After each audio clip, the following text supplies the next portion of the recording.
Hey guys, welcome to Wednesday in the Word, and I don't think we have any heat on in here today, so I thought I'd just go ahead and keep my coat on. My cool coat that I actually bought in Florida. I don't even know why they have coats in Florida, but this one said, take me to Iowa. So I did. Psalms 119, if you remember last week we started Psalms 119, the longest psalm in all of the Bible, and the acrostic, the 22 letters in the Hebrew alphabet. And each letter has 8 verses that start with that in the Hebrew. So that's the parameter of Psalms 119, and it's about the Word of God. It's about loving the Word of God. It's about the Word of God. Part of it is about what the Word of God will do for you. And so in today's society, it seems like we're having a real struggle with young people.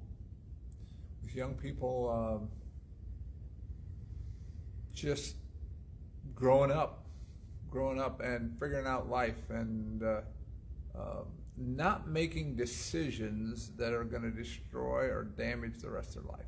That's a big deal for our kids to, for us to help pour things into their life which are going to help them to have a healthy life and not have regrets as they hit 25 and 35 and 75, any of those.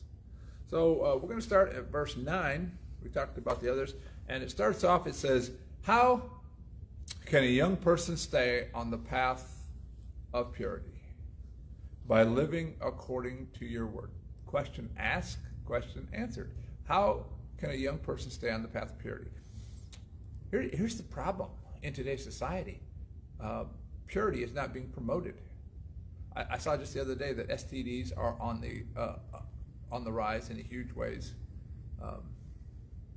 That's a symbol of a lack of purity. Purity says, I'm going to stay holy until I'm married.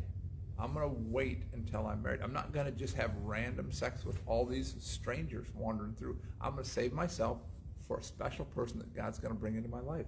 So by living according to your word. I seek you with all my heart. Do not let me stray from your commands. I have hidden your word.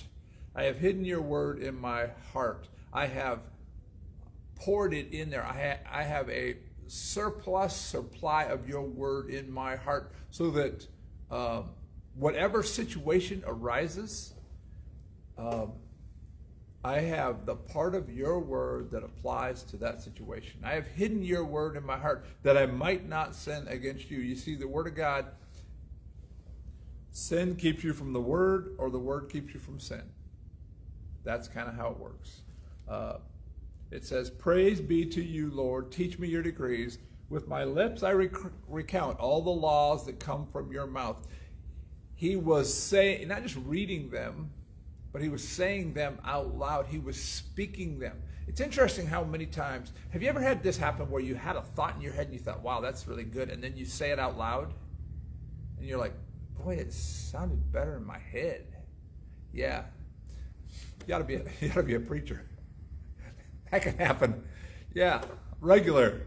And so with my lips I recount all the laws that come from your mouth. I rejoice in following your statutes. I rejoice in following the law and staying within the parameters that keep me safe, that keep me from damage. I rejoice in that. See, we're living in a world today where people are attempting to destroy all laws, all parameters, anything that holds them back and down. But God puts laws and parameters in to protect us. To protect us.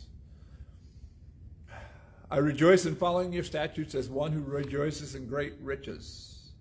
I meditate on your precepts and consider your ways. I delight in your decrees. And the last says, I will not neglect your word. I will not neglect your word.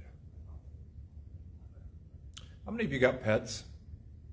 You got pets out there? How many of you don't bother to feed them, but like maybe once a week? I suppose that's okay if you got a snake or something. You just drop a mouse in there once a week. But like cats and dogs and stuff, they need to be fed regularly. And when you neglect them, it's hurtful to them. It damages them. And your relationship there with them. But see, neglecting the Word of God, when you fail to read the Word of God, it damages you. There is hope, there's help, there's encouragement, there's all those things in the Word of God. To not neglect it. So to make it a priority. It's a priority. You say, okay, this is when it's going to happen. Whatever else is happening, this is what's going to happen. I am going to make time every day to read the Word. Every day I'm going to study the Word of God. We're reading through the Bible. Hopefully you are as well this year. And every day, first thing, I read those passages. I read those passages. And right now I'm in Judges, and it's disappointing how those people behaved. Anyhow, hey, thanks for being a part of Wednesday in the Word. And I'm hoping to have an outside thought tomorrow if it's not raining.